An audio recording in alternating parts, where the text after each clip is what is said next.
ஜெயகாந்தன் ஒரு கதை எழுதினார், தர்க்கத்துக்கு அப்பா. ஒரு நாள் நான் ட்ரெயின்ல ஏறி ஒரு குறிப்பிட்ட ஊருக்கு போய் ஒரு முக்கியமான விஷயமா போனேன். பெரிய வெற்றி. நான் என்ன நினைச்சேனோ அதை விட பிரம்மாண்டமா அது சக்சஸ் ஆயிருச்சு.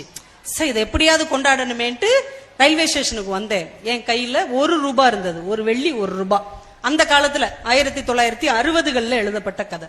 ₹1 16 அணாக்கள். இப்ப இவர் ஊருக்கு போறதுக்கு ₹3/4 வேணும். ₹3/4 12 அணா. இப்ப மீதி 4 அணா இருக்கு. 4 அணா இருக்கு. 2 அணாவுக்கு நல்ல ஒரு காஃபி வாங்கி ஜம்முன்னு சாப்பிட்டுட்டு வெளியில வர்றார். கையில இன்னும் 2 அணா இருக்கு. டிக்கெட் பணம் போக 2 அணா இருக்கு. என்ன செய்யலாம் அப்படின்னு யோசிக்க முன்னாடி அவர் பக்கத்துல ஒரு கண்ணு தெரியாத பிச்சைக்காரர் வந்து, ஐயா தர்மம் போடுங்கயான்றார். மீதி இந்த 2 அணா தானே போட்டோம் அப்படின்னு அந்த 2 அணாவை கம்பீரமா போட்டுறார். அந்த பிச்சைக்காரரை தொட்டு தடவி 2 அணானோடனே அவருக்கு சந்தோஷம். ஐயா நீங்க நல்லா இருக்கணும் அப்படின்னு சொல்லிட்டு அப்படியே நகண்டு போயிடுறார். ஹாய் அப்படின்னு சந்தோஷமா போய் டிக்கெட் எடுக்கிறதுக்கு கவுண்டர்ல 12 அணாவை கொடுக்கிறார். அவங்க வாங்கிட்டு சொல்றாங்க, நேத்துல இருந்து 1 அணா டிக்கெட் கூடிருச்சு, இன்னும் 1 அணா கொடுங்க. யோசிக்கிறாரு, இன்னும் 1 அணா கொடுங்கவா, என்னடா பண்றது, நம்ம தான் 2 அணா போட்டோம்ல, அவர்கிட்ட போய் கேட்போமா அப்படின்னு கொஞ்சம் 2 அடி வைக்கிறாரு. ஆனா மனசுக்குள்ள தோணுது, கடன் கொடுத்தா திருப்பி வாங்கிடலாம், தர்மத்தை எப்படி திருப்பி வாங்குறது, தர்மத்தை திருப்பி வாங்கினா அது ரொம்ப தப்பாச்சு. இன்னொருத்தர் வந்து 1 அணா போட்டுட்டு ½ அணா எடுத்துட்டு போறாரு.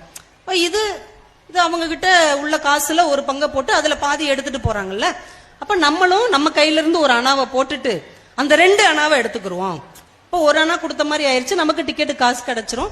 ஒன்னும் பெரிய தப்பு இல்லைன்னு நினைக்கிறேன், மத்தவங்களும் அப்படி செய்யறாங்களே அப்படின்ட்டு நேரா போய் அவர் பாக்கெட்ல இருந்து 1 அணா 12 அணால 1 அணாவை எடுத்து இப்படி போட்டுட்டு இந்த 2 அணாவை எடுக்கிறாரு பாருங்க. அந்த பிச்சைக்காரர் கையை பிடிச்சிடறாரு.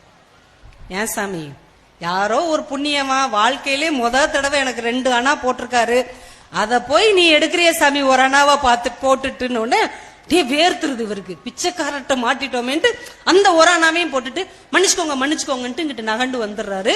இந்த குழப்பத்துல அவர் போக இருந்த ட்ரெயின் போயிருச்சு. உடனே முடிவு பண்ணிட்டார், ட்ரெயினும் போயிருச்சு, இருந்த இன்னொரு அணாவும் போயிருச்சு, 11 அணா தான் இருக்கு, இன்னும் 2 ஸ்டேஷன் நடந்து போனோம்னா அதுக்கு அடுத்து இந்த காசுக்கு டிக்கெட் எடுத்து வீட்டுக்கு போயிடலான்னு நடைய கட்ட ஆரம்பிச்சிட்டார். அப்புறம் பின் குறிப்பு சொல்றாரு, உங்களுக்கு ஞாபகம் இருக்குன்னு நினைக்கிறேன், 4-5 வருஷத்துக்கு முன்னாடி ஒரு ட்ரெயின் ஆக்சிடென்ட் ஆச்சு இல்லையா, அது நான் விட்ட ட்ரெயின், என்னைய விட்டுட்டு போன ட்ரெயின். அந்த ட்ரெயின்ல அந்த காசு கரெக்டா இருந்தா அவரு ட்ரெயின்ல போயிருப்பார்.